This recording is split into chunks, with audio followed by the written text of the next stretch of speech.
दे धडक बेधडक आपल्या परिसरातील ताज्या घडामोडी, घटना, समस्या, विविध क्षेत्रातील सर्वदूर बातम्या पाहण्यासाठी लोकशक्ती लाईव्ह न्यूज चॅनलला सबस्क्राईब करा आणि नोटिफिकेशन मिळवण्यासाठी बेल आयकॉनला प्रेस करा। बुधवारी लोकसभेमध्ये वक्फ सुधारणा विधेयक मांडण्यात आलं। हे विधेयक लोकसभेत सादर होताच विरोधकांनी मोठा गोंधळ केल्याचं पाहायला मिळालं। दिवसभर आणि रात्री उशिरापर्यंत या विधेयकावर चर्चा सुरू होती। त्यानंतर मध्यरात्री या विधेयकावर मतदान घेण्यात आलं। विधेयकाच्या बाजूने 288 मतं पडली तर विधेयकाच्या विरोधात 232 मतं पडली। हे विधेयक लोकसभेत मंजूर झालं आहे। त्यानंतर आता या विधेयकावर राजकीय वर्तुळातून प्रतिक्रिया समोर येत आहेत। राष्ट्रवादी अजित पवार गटाचे खासदार सुनील तटकरे यांची प्रतिक्रिया देखील समोर आली आहे। हे विधेयक धार्मिक नाही, वक्फ बाबत वास्तविकता समोर येण्यासाठी हे विधेयक आहे। मुस्लिम समाजाला न्याय देणारे हे विधेयक आहे। समाजाच्या प्रगतीसाठी हे विधेयक आहे। आम्ही पाठिंबा दिला आहे असं तटकरे यावेळी म्हणाले। काल जे केंद्र सरकारच्या वतीने वक्फ सुधारणा विधेयक मांडण्यात आलं त्याला राष्ट्रवादी काँग्रेस पक्षाने पाठिंबा दिला। आपण जर का पाहिलं तर अल्पसंख्याक खात्याचे मंत्री किरणजी यांनी विस्तृतपणाने बिलाचा हेतू विशेष त्या ठिकाणी केला आणि त्याचबरोबर देशाचे कणखर गृहमंत्री आदरणीय अमित शाह साहेबांनी सुमारे तासभर सविस्तरपणाने भाषण त्या ठिकाणी करत या संदर्भामध्ये मुस्लिम समाजाच्या मनामध्ये जे काही जाणीवपूर्वक समज गैरसमज निर्माण करण्याचा प्रयत्न विरोधकांच्याकडनं केला गेला होता त्या संदर्भातलं अतिशय खुलासेवार त्यांनी उत्तम पद्धतीचं मार्गदर्शन त्या ठिकाणी केलं। एक महत्त्वाची गोष्ट त्यांनी त्या ठिकाणी सांगितली की 2013 सालामध्ये लोकसभेच्या निवडणुकीच्या काही महिनेच अगोदर जे सुधारणा विधेयक आणलं त्याच्यामुळे जे काही वेगवेगळे प्रश्न निर्माण झाले त्या प्रश्नाची उकल जर काही करायची असेल ते पुन्हा योग्य वळणावरती त्या ठिकाणी आणायचं असेल तर हे सुधारणा विधेयक मांडण्याची आवश्यकता होती आणि 2013च्या विधेयकामध्ये केलेल्या तरतुदी कशा अयोग्य होता त्याचं सुद्धा त्यांनी स्पष्टीकरण त्या ठिकाणी केलं।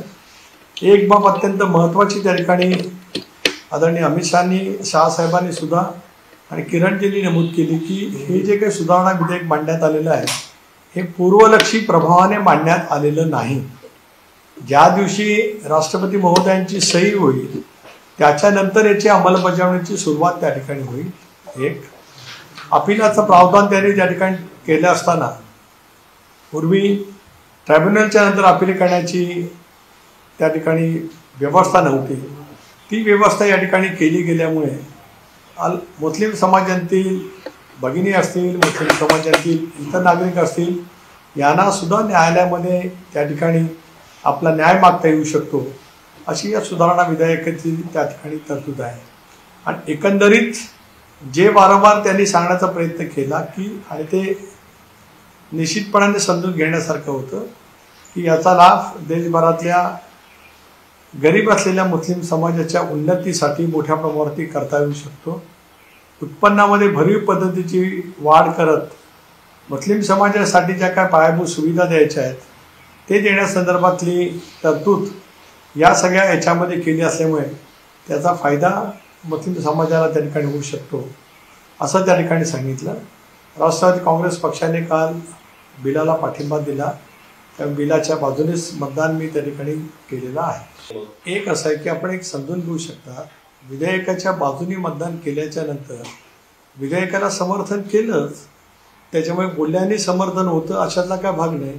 बोलून मतदान केलं नसतं तर त्याच्यामध्ये प्रश्न निर्माण झाला असता। विधेयक हे अटीतटीच्या मतदानाने त्या ठिकाणी मंजूर होत असताना बोलण्यापेक्षा कृतीवरती भर देण्यामध्ये काल त्या ठिकाणी आम्ही योग्य ती भूमिका बजावली असं मला स्वतःला त्या ठिकाणी वाटतं। नाही, आपण जे सांगतायत ते सर्व चुकीच्या बातमीच्या वरती आहे। दर मंगळवारी देवगिरी बंगल्यावरती राष्ट्रवादी काँग्रेस पक्षाच्या विधिमंडळ पक्षाची बैठक होत असते। आमदारही त्या ठिकाणी असतात, नवाब मलिक सुद्धा त्या ठिकाणी होते आणि या विधेयकातल्या तरतुदी बाबतीमध्ये त्यांनी त्या ठिकाणी सांगितलेले होते। सर, ठाकरेची शिवसेना जी आहे ती वक्फच्या मुद्द्यावरून हिंदुत्वाच्या मुद्द्यावर त्याची कोंडी झाली आहे का असं वाटतं तुम्हाला? नाही, मी इतर पक्षांची काय कोणती झाली काय झाली नाही याच्याबद्दल काय बोलू इच्छित नाही.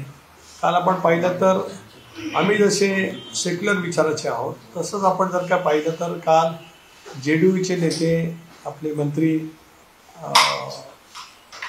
राजीव लल्लन सिंग यांनी अतिशय प्रखरतेने भूमिका त्या ठिकाणी मांडली.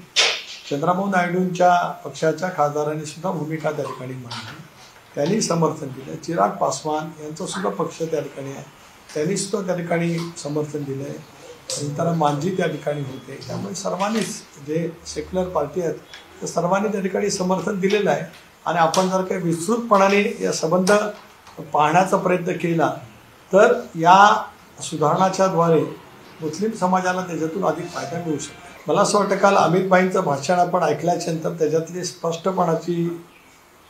स्पष्टता त्याच्यातून येते. हे धार्मिक नाही, हे जे काही वक्फ म्हणून जे काही दान देत दिलं जात असतं त्याच्यामध्ये अधिक वास्तवता यावी आणि त्याच्यातून छाननी करून तशापैकी निर्णय त्या ठिकाणी घेतले जावे. 2013 सालामध्ये घाईगर्दीने जे काही बिल पारित करण्यात आलेलं होतं त्यावेळेला UPAचं सरकार असताना त्याच्यामुळे हे सुधारणा विधेयक मांडण्याची आवश्यकता भासली असं वारंवार केंद्रीय गृहमंत्री अमित शाह साहेबांनी त्या ठिकाणी स्पष्ट केलेलं आहे. सत्तेत जे एकनाथ शिंदेसोबत तुम्ही सत्तेत आहात ते म्हणतात की मुस्लिम हिंदू धर्माच्या संदर्भात बिल आहे आणि ठाकरेंवर टीका करताना ते म्हणतात की ठाकरे मुस्लिमांचं लागवड चालन करायला लागलेलं आहे. तुम्ही सत्तेत त्यांच्यासोबत आहे, ते म्हणतात की धार्मिक आहे, तुम्ही म्हणतात की कोणी काय बोला हा प्रत्येकाचा प्रश्न आहे. मला माहित नाही की शिंदे साहेबांच्या शिवसेनेकडनं या पद्धतीचं कोणी काय वक्तव्य केलं, कारण श्रीकांत शिंदेनी सभागृहामध्ये त्यांची भूमिका मांडली. शेवटी प्रत्येकजण या संबंध विधेयकाच्या संदर्भामध्ये आपलं जे काही मत असेल किंवा ज्याला आपण इंग्रजीमध्ये इंटरप्रिटेशन असं म्हणतो ते प्रत्येकजण त्या ठिकाणी करत असतो. लोकशक्ती लाईव्हसाठी न्यूज ब्युरो रायगड. अशाच सच्चाई दर्शवणाऱ्या बातम्या पाहण्यासाठी लोकशक्ती लाईव्ह न्यूज चॅनलला लाईक करा, शेअर करा आणि सबस्क्राईब करा.